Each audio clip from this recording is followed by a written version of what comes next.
Oh, good day. It's Christopher John Joseph here in Morgan, in Morganland, in Melbourne, Australia. I'm dying from a deadly fungal infection, and for the last, nearly 6 years now, I've been fighting with the medical profession to receive intravenous medication. It's a serious fungal infection. It's systemic. It's poisoning my brain and body to death. I've had a massive battle with the medical profession, and I've uncovered serious problems within the pathology labs here in Melbourne and Australia, and the medical profession itself, which I now regard as a profession that is a very sick culture.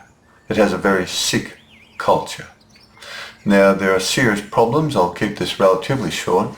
I've been in horticulture all my life. I've been in a lot of fungi and and fungal disease plants, and I've treated them and pulled them out and done with composts and all sorts of things. I've been heavily overexposed with fungi, dead wood and all the rest of it. So with fungal flora. Now, what I've got here is I'll put this link onto another at the end of this video. But this shows you all the documentation of what I've had to go through. I've gone to universities, I had to go to private labs, and I've had to do my own research on all of this. And I've spent over $200,000, my life savings essentially, have gone in trying to understand this infection. Essentially that's what's apparently the main infection, which is killing the body. Now there are 2 points which I wish to share. First of all, 6 years, I've been to 20 specialists in Melbourne, fungal specialists, or respiratory and then immunologists, etc. And 20 specialists, only one of them gave me an antifungal tablet. A very low dose, 200 milligrams. I told that specialist I'd already had 600 milligrams from my GP, and he said, well, that's all I'm giving you. And it didn't work, of course. I told him, but it won't work, and it didn't work after a month. And he said, well, don't stop taking it then, that's all I'm doing for you. And he refused to give me intravenous antifungal medication. Now, he was the only one out of 20 that even gave me an antifungal medication. Now, my GP gave me antifungal medications after about 5 years ago. And the voriconazole was the first one we tried. And this is the result here. You can see what I coughed up. But I had to get up to about 200, 300, 400, 500, 600 milligrams of voriconazole for this to loosen up in the lungs and to cough it up. I started taking it in June 2018, and after recording Aspergillus fumigatus on one of the pathology lab reports, which was the first fungal report they ever gave, any labs here in Melbourne, which unfortunately are very, very poor quality labs regarding fungal and yeast infection. So this is what was coming up. This is what the voriconazole was dislodging. Now, when I took this to some specialists, eventually I started doing my own microscopy work because pathology labs were saying there was nothing there. And I kept coughing this up, and so I had to do my own pathology myself, my own microscopy work. Having been trained at a horticultural college over 40 years ago, I well and truly used a microscope in my own work to look at insects and disease, particularly fungal disease of plants. And so I had a great interest in microscopy work. I never thought I'd have to do my own pathology, human pathology, because of the inadequate and poor quality of the pathology labs in Melbourne, Australia, regarding mycology or fungal or yeast infections. I had no idea how pathetic they were. So I was coughing this up. Now a specialist looked at that and said, I don't know what that is. I've never seen anything like that before. And he took it to the lab at the major hospital here in Melbourne, the Alfred, and they said, we don't know what that is either. So therefore they said, you must be contaminating your slides. This is what's killing me. And it's certainly on the slide and it's coming out of my lung.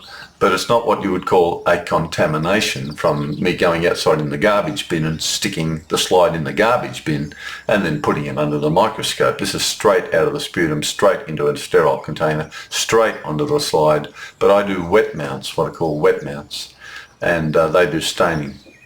And also this is unusual. This is most likely after 5 years of studying my illness and nearly dying for the last 5 years. This would seem to be, in fact, a geotrichum. I had to go to independent labs to get a PCR DNA test done on it. It's also now in the skin. As you can see it all through the skin there, the biopsy. It's right through the body now, and I expect to die any day now. Any night I'm in extreme pain, extreme suffering. So this would seem to be the main one, although there does seem to be a wood fungi involved too. So we've got a couple of points here. Why is this happening? Why am I 67-year-old Australian citizen, born in Australia? My grandparents on my mother's side were born in Australia in the 1800s. Why am I an Australian being left to die, mocked, ridiculed and laughed at by specialists? Firstly, we have to say, well, the pathology labs. The problem we have there also, unfortunately, is that I have a number of reports which I gave to specialists, and here they are. You can see them on another link I'll be leaving at the end of this video. And they've reported a number of potential fungal problems in the lung: rhizopus, aspergillus, penicillium, a number of them. And others have reported independently various other candidas, geotrichopsis. This is unfortunately probably one of the big ones, and it's spread to the body. The penicillium, so a mucor, number of yeasts involved. So I've had to do all that work myself, and that's cost me my entire life savings of $200,000. It's completely gone. The medical profession sent me broke. I had to end up luckily getting some money from a trust that was left from my sister who passed on, and otherwise I would have already died because I can't afford to live on the pension. All my savings have gone. So the pathology labs are not reporting this. It took me quite a number of years really before I understood what the problems are. I'll try my best to be short and succinct about this. Firstly this. The medical profession in Melbourne, Australia, regarding fungal or mycology, the study of fungal yeast disease in the human body, very poor quality. I'm sorry, but very, very poor quality. I've been to 20 specialists in Melbourne. Extremely poor quality. The pathology labs, very, very poor quality in Melbourne, but around Australia. Some of the samples were sent to Sydney, some to South Australia. Very generally speaking, relatively speaking, poor quality. When they did diagnose or grow fungi from sputum, all the specialists I saw, 19 of them anyway, out of the 20, threw them in the bin, threw them in the rubbish bin. Aspergillus, rhizopus, etc., penicillium, throw it in the rubbish bin. We need more evidence. I said to them, I'm really ill. After a while I actually printed out the symptoms. The whole head going in great pain, neck going rigid and stiff. And they still threw that in the bin. One specialist eventually told me he wouldn't help me. He said he wants more reports. Doesn't want to investigate, doesn't want to do anything, doesn't want to do a test, nothing. And I said, what about my symptoms? I'm in agony. I'm nearly passing out. I can feel the lungs congested. I'm in pain. My whole head's in pain. I can barely function. And his reply to me, your self-evidence means nothing to me. Now, he was honest, arrogant, in an ivory tower far above me, far away from me, nowhere near me. I was a piece of dirt under his foot, but he spoke the words of the other 18 specialists who treated me in the same way. Only one specialist, and I will honour him by mentioning his name, Piers Canty at Epworth Hospital, a respiratory specialist, the first one I saw. He treated me absolutely way above every other specialist I ever saw. He treated me with respect and dignity. listened to everything I said. I only had a very early microscopy work done because I thought, what's going on here? They're not reporting anything. So I started looking at it myself. And he was amazed that I'd bothered to do that I'd bothered to do my own microscopy work. I mean, he was amazed and stunned that a patient would even bother doing that. But he didn't condemn me for that. He was amazed and thought, wow, you're really keen to find out what's wrong with you. I'll do a bronchoscopy for you. Piers Candy did a bronchoscopy at the Epworth Hospital. It was sent to Melbourne Pathology. Now, I'm not saying that Melbourne Pathology is one of the most incompetent and negligent pathology labs in the world. I'm not saying that. I'm just saying that they reported there's no mycology to report. They sent back to him, there's nothing there. Now, I'm not saying they're one of the most incompetent and negligent pathology labs in the world regarding yeast and fungal infections. I'm not saying that. I'm just saying that they didn't send back any report of any yeast or fungi in the sputum. So, Piers had no option but to say, I can't help you. I can't even give you a tablet, an antifungal tablet, because the pathology lab said there's nothing there. There's nothing that's mycology, yeast or fungi there. I was amazed. I was stunned and really shocked. I was very ill. And I know the lung's blocked and I know I'm coughing it up. And he did a bronchoscopy and a wash in the bronchioles, and they must have seen it. They must have grown it on their culture labs or wherever they investigated. But there was nothing there. It took me a couple of years to understand what's going wrong. And so I'll try to summarise it. Firstly, GPs have demanded that yeast be reported on my sputum samples from pathology labs here in Melbourne, Australia, and in other states, South Australia and elsewhere. And we set samples interstate because Victoria is such a bad place to be. If you have a serious yeast or fungal infection threatening your life, get out of Melbourne, go to Sydney or Adelaide. So we found out that labs do not have to report yeasts at all. They're not legally bound to do that. Even though you might be dying of a massive yeast infestation in your body, which people die of, candidemia, it happens all around the world. People die of it every week. Massive overgrowth of yeast throughout the body, which I clearly have. The labs refused to report or identify any yeast in my lungs. I had no idea this was going on. They are lab technicians. The GP who ordered that, who's known me for 40 years, he had no authority over the lab technician. A lab technician who doesn't know me from a bar of soap refused to report what's possibly killing me because they don't have to. They don't have to spend the time or the money doing that. Even though the GP requested it specifically, please report all yeasts, they said no. And the GP can do nothing about it. They are completely and totally impotent. The pathology labs are a law unto themselves. And this is the first thing I want to say to the government of Australia. Investigate pathology labs. Set up an independent government body that checks on them regularly. That is, every couple of weeks. Go into the labs and check what they're doing.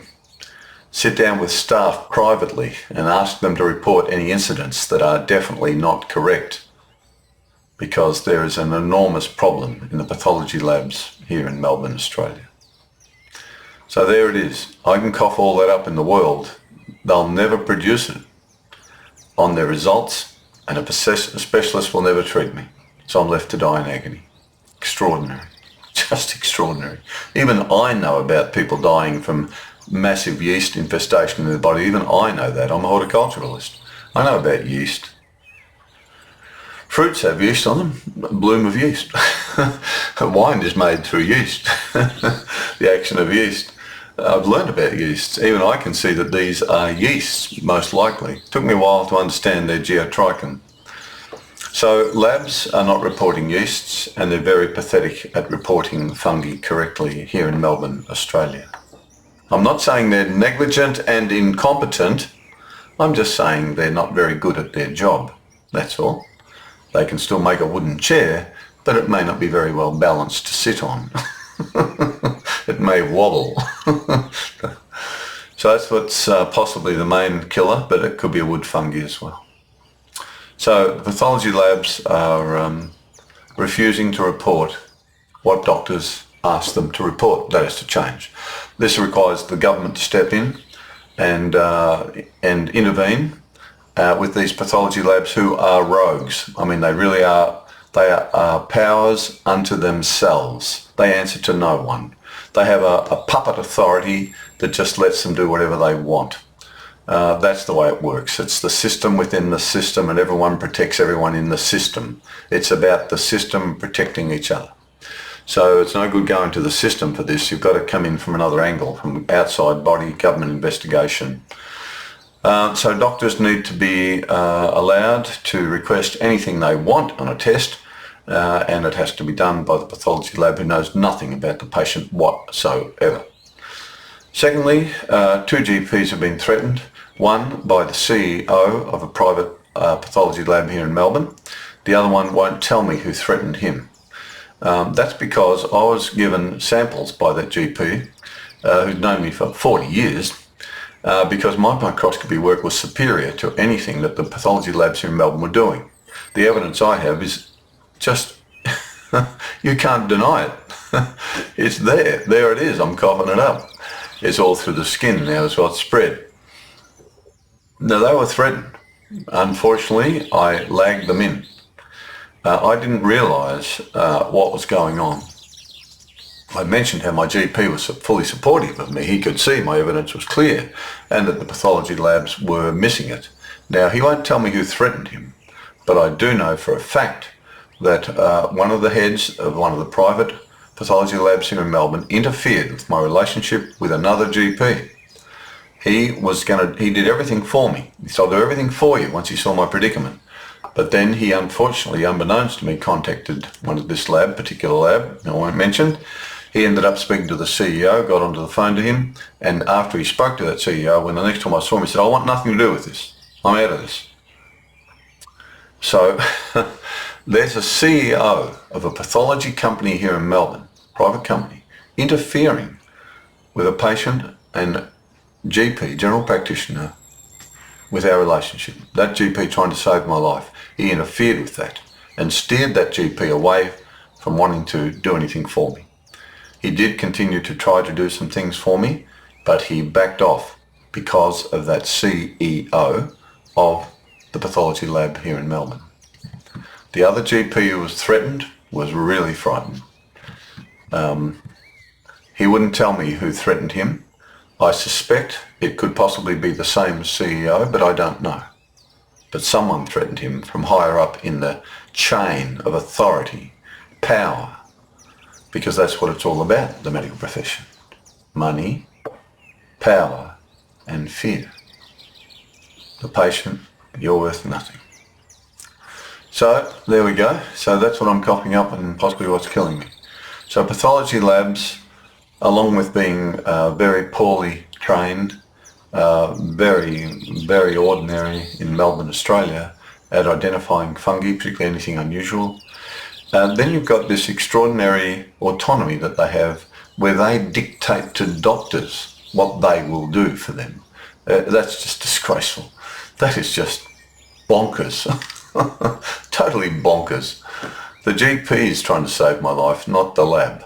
The lab technician's job is to fulfill the directions of the specialist or doctor GP who is giving them the test required to establish my illness, which is killing me. They refuse to do it. What does that tell you? What's gone wrong? What's wrong with this? What's wrong with that combination? So there's a big problem. The government has to step in, and I suggest particularly the private labs. I particularly do target Dorevitch and Melbourne Pathology. I believe they should be fully investigated. The staff should be interviewed. I think they need a full investigation into these labs. and what's really going on behind the scenes. I'm not saying they're negligent or incompetent. I'm just saying that they're not being policed correctly. They're not being overseen correctly. They're not being watched enough. That would be my opinion. So there you go. So they won't report it. So I don't get any treatment. Even when they do report it though, the specialists throw them all the reports in the bin, in the rubbish bin. As one specialist said to me, "You are worth nothing to me." But pay on the way out. Pay the girl on the way out. Make sure you give her that couple $100 I want for doing nothing for you for 15 minutes. I'd be embarrassed to bloody charge anyone that. There's another corruption. I'll just mention it on the side. How is it that I see a specialist? They say, "I'm doing nothing for you. I'm not investigating anything. I'm not doing any more tests. You got a few reports here of fungus in your lung. Big deal. I don't believe you. Goodbye. Pay $150, $250 on the way out. I'm doing nothing for you." I mean, that in itself, you'd have to say that's at least a moral corruption. You know, at least say, "Well, look, I can't help you. Look, I'll just charge you the Medicare rate today because I can't do anything for you." And they still get good money for 15 minutes work. But no, they want their money. I'd be embarrassed as a gardener to go up to someone's house, talk to them for 15 minutes about all the lawns needing mowing and the ivy needing clipping and the roses and this and that and pruning and that and that and that, and then say, "Oh, look, no, I'm not doing this. $200, thanks." No one had paid me that. They'd say, "You're a criminal." But doctors have lost the plot. So anyway, there we go. That's just a side issue about the corruption in the moral aspects of medical profession. Just on another, well, I won't mention, about a nurse who quit I'll mention a nurse I know of quit the medical centre she was at because she was sick of the corruption of the doctors there in Melbourne. Sick of them rorting the system, etc. I know that for a fact. I won't mention any names there, of course. So there we go. So pathology labs need to be investigated. They need to be following the doctor's directions exactly, and that needs to be stopped, and the government needs to intervene because no one else is going to do anything. There's never going to be any medical authority that's going to do anything against any medical people because they are the white coat mafia. They protect each other to death. So remember that, and I'm not exaggerating. That's the way it is. Government has to intervene. Now, okay, so now doctors are not being obeyed by the pathology labs. So I'm left to die in agony untreated. So the specialists, even though they have reports of fungi in my lungs, etc., they still throw them in the bin because they're just, I don't know. I don't know. I don't even know how to answer that. I don't know. Couldn't be bothered. Indolent. Just want easy money. Lazy. I don't know. Ignorant. I'd certainly tell you this. They couldn't care less about anything I said. Nothing. And they made it really clear to me. You're worth nothing. Anything you say is worth nothing to me.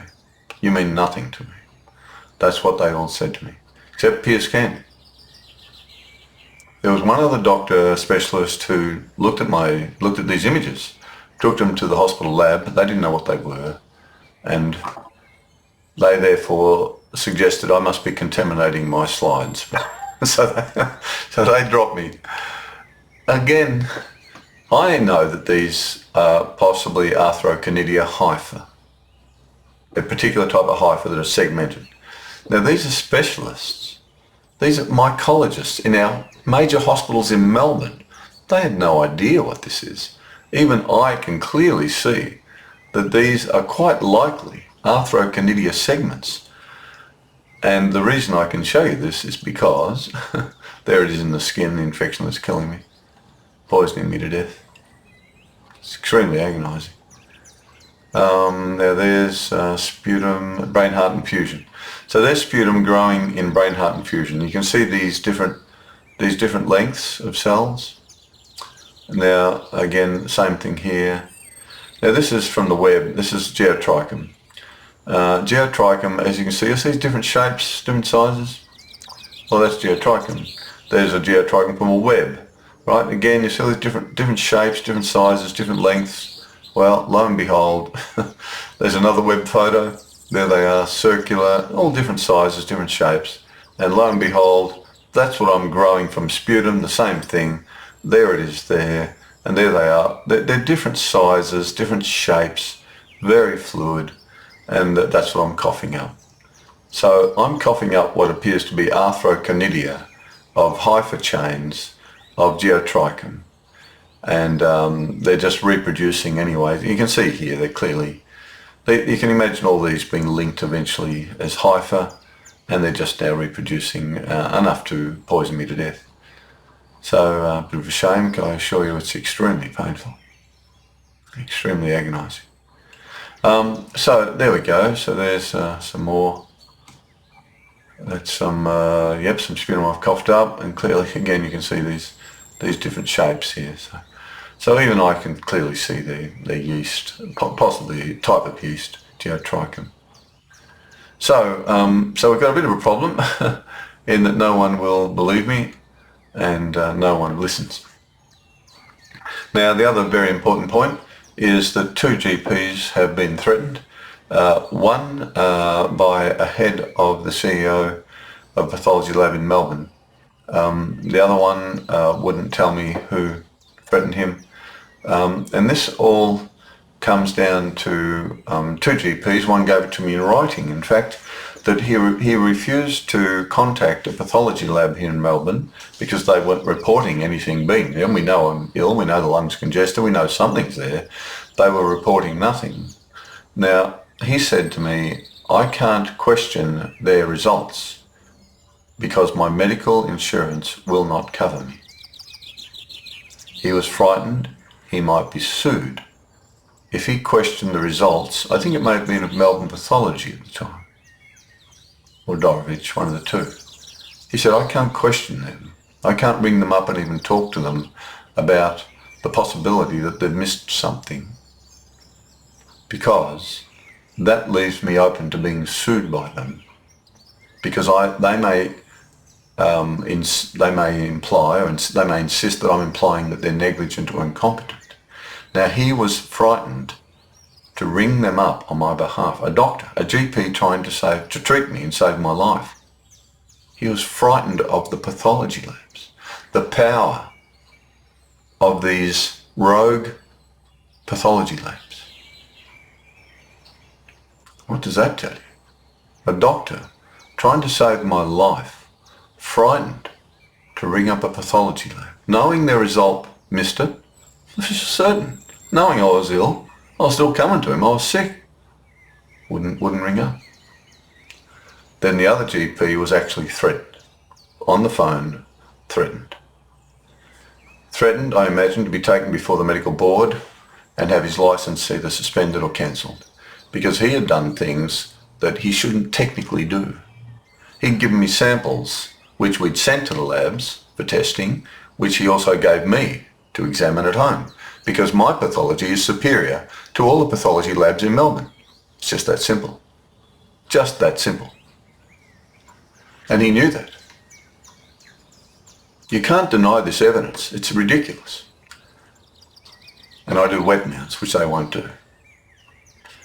It's much easier to see this in wet mounts than it is to stain it. I did staining initially, but it's too confusing. You're better off doing wet mounts. So he was threatened. Now there's a GP. Now he was scared to see me. He was scared to see me because he'd been threatened by someone.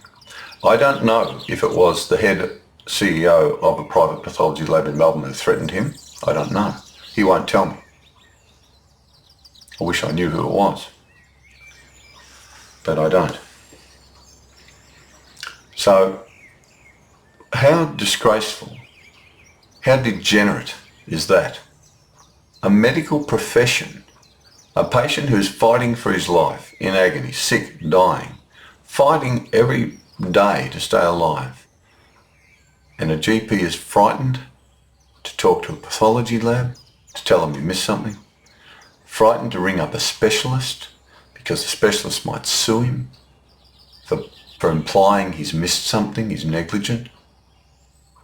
What sort of degenerate culture is that? That is a sick culture. The medical profession in Melbourne, Australia is sick, and the sickness, the illness is endemic. It's right through the system. And I am living proof of that sickness. I'm a victim of that sickness, that insidious sickness of power, money, fear. The three things that drive the medical profession now. I've been left to die in agony, ridiculed, mocked, laughed at.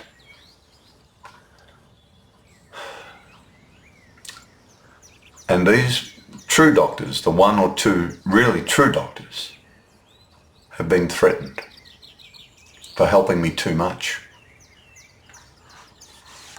A university, I've been to 4 universities to help once I realised how bad the medical profession is here in Melbourne regarding fungal or yeast diseases in human bodies. The wonderful help I received from the universities was just 1,000 times better than the 19 specialists I saw. One of those university people contacted a person, a doctor at Royal Melbourne Hospital here in Melbourne, and lined me up to see him and sent him lab results of the fungi. Now, he was waiting to see me. When I went into the Royal Melbourne Hospital, I saw, unfortunately, some other doctor. I call him the little boy doctor because he's obviously fresh out of university, but he had a lot of power over me.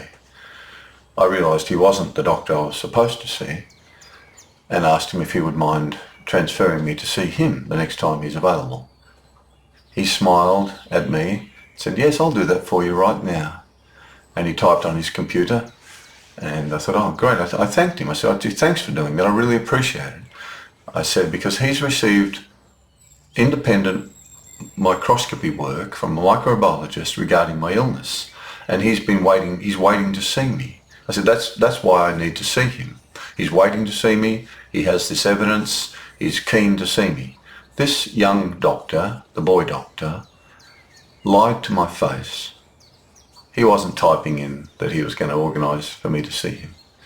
I left the hospital, went home, waited for another letter to come in for an appointment. After 2 months, no letter came. I rang up. To cut a long story short, that young doctor who lied to my face contacted the head of the department, whom I'd already seen, as it turns out, some weeks before, to try to get their opinion. They said, "Go see a psychiatrist." Hopeless and useless person, negligent, incompetent. However, they then got a meeting. He organised a meeting with that person, the head of the department, and this doctor who was waiting to see me. And that doctor was railroaded, blocked from seeing me. So this little boy doctor ingratiated himself to the head of the department, dobbed in the other guy who was waiting with the university results to help me, to help save my life. And he was blocked because the head of the department, well, got to remember the ladder, the hierarchy, the power. That was evil. I was never even told that I'd been discharged. No one notified me. It's only because I rang up after 2 months waiting in agony at home that I even uncovered this evil sort of thing. Now, for that doctor to lie to my face, he's only a young boy. He's engrossed in the power, ingratiating himself to the head of the department. Oh boy, great. He's going to go far in the system, that boy. He'll go to the top. But the one doctor who was waiting to see me was blocked. I regard that as evil, just pure evil. Now that is what universities are turning out. That's the sort of culture that universities and the medical sickness is just insidiously infecting people with who are in the medical profession? Power, money, fear. That's it. Climb the ladder. Horrific. So there you go. That's it. So I've been left to die. People have colluded against me, blocked me, ridiculed me, mocked me, laughed at me, and most of all, refused treatment. So, doctors should be completely and totally protected by government law involving all insurance companies in Australia, that no matter who you are in the medical profession, doctor, nurse, carer, health professional of any sort dealing with a patient, that person should be completely and absolutely protected from not being sued by any other medical person of any sort whatsoever, regardless of their power or position, if they have a different medical opinion. If they wish to put forward a case for a patient like myself who's dying from a fungal infection, who's been missed, overlooked, negligence, incompetence, etc., inadequate testing, they should be absolutely able to get on the phone, talk to the specialist or the pathology lab and say, no, you've missed something here. I know this person. No, there's definitely something wrong. You've missed it. You need to retest. You need to expand your testing. And also, as I mentioned earlier, doctors are not allowed to be told if there are any yeast flooding through your body, growing through your whole body. So, so some power has to be restored to doctors, GPs and specialists over the pathology labs. Now, of course, that requires government intervention. You're not going to get it any other way. They're too frightened. The people I've met, the GPs, they're too frightened. And that is the sickness. There is the sickness. A medical practitioner frightened to help you because of other medical practitioners might sue him. That is insanity. That's a complete opposite of what being a doctor is. That's the complete opposite of any medical profession anywhere in the world. The patient should be at the centre. And at that centre, you, the patient, you are the most important thing. And whatever's happening to you, tests and etc., procedures to understand what the problem is, what the illness is, what the sickness is, what the injury is, that's their job to perform those tasks for you. They are there to serve us. But what's happened is we are now on the outside of the circle and they are at the centre. And the higher up the ladder you go, so more are drawn away from being a real doctor, compassionate, loving, caring, and being drawn into the system, frightened of the system, frightened of the poison dwarves who might attack you, finding out you did something, something outside the square. You tried to help save that patient's life for doing something unusual. We're going to land on you. You broke the rules of the system. The system is God. That's what they say. That's who they worship. The system. No idea. So I'd be left to die in agony and pain. And so I go. Melbourne, Australia. I remember when my mother used to leave milk bottles out on the front fence with an envelope of money in it for the milkman who came with a horse and cart with crates of bottles. That's how moral things were, I guess you might say, that money could be left out on the front fence in a bottle, in an envelope. Can't do that anymore in Melbourne, Australia.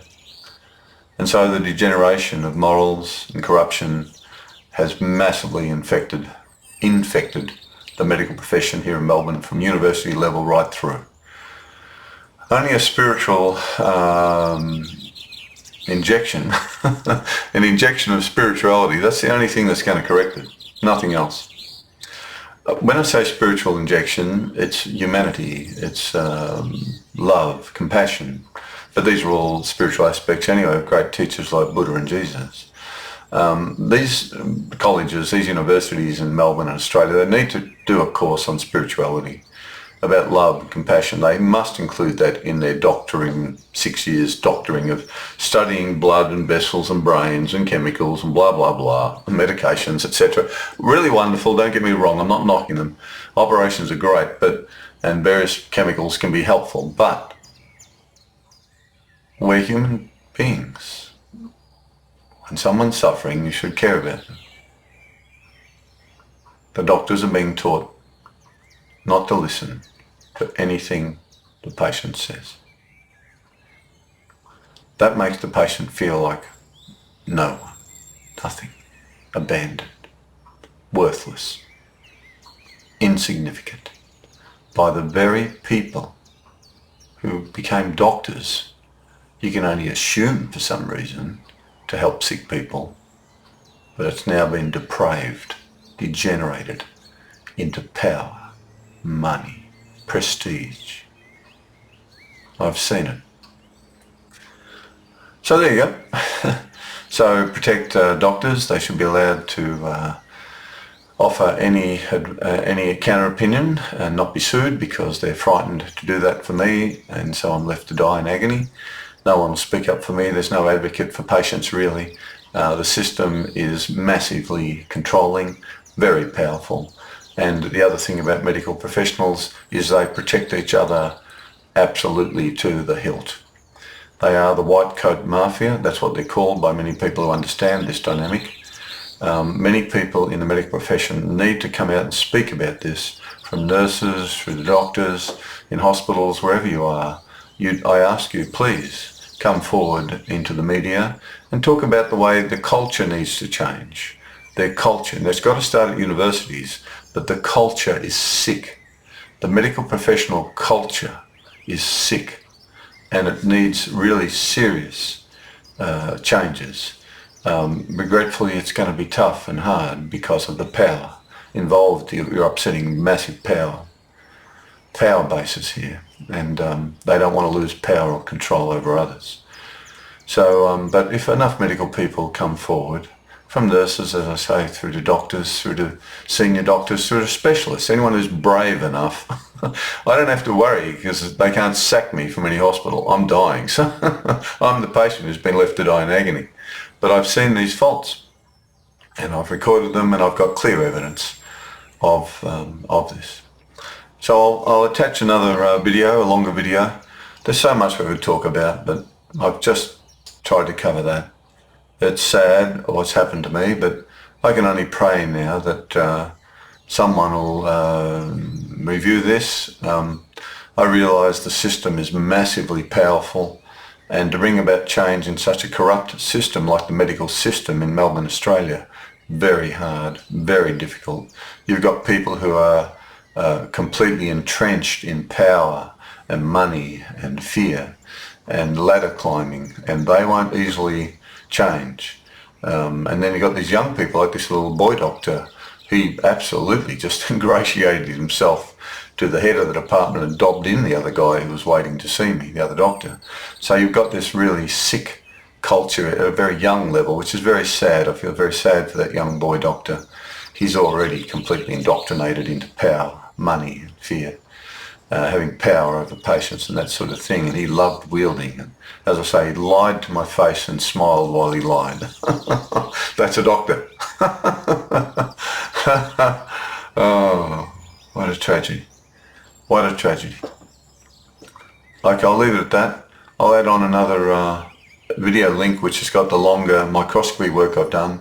As I say, I've probably got about 15,000 images on the computer over the last 5 years I've gathered from the infection. Going essentially unreported in most cases. Even when they report fungi, the specialists throw them all in the bin. Except one specialist who gave me one little tablet, and I said, that's only a third of what we've already had, that tablet. It didn't work. He didn't care. He didn't even ring my GP to confirm what I told him. He couldn't care less about my GP. Couldn't care less I'd already tried the tablet at 3 times the dosage. Couldn't care less. He was a specialist. He was doing what the system told him to do. He couldn't think for himself. I won't mention his name, but that's the truth. So there you go. Lastly, I want to say this. all of you medical practitioners who have left me to die in extreme agony, all you pathology lab people, particularly the CEO who has interfered with my relationship with doctors, I pray that you all find the divine love of heaven before you die, and that you bring this divine love into your work tomorrow. Think about it tonight. Bring it in tomorrow.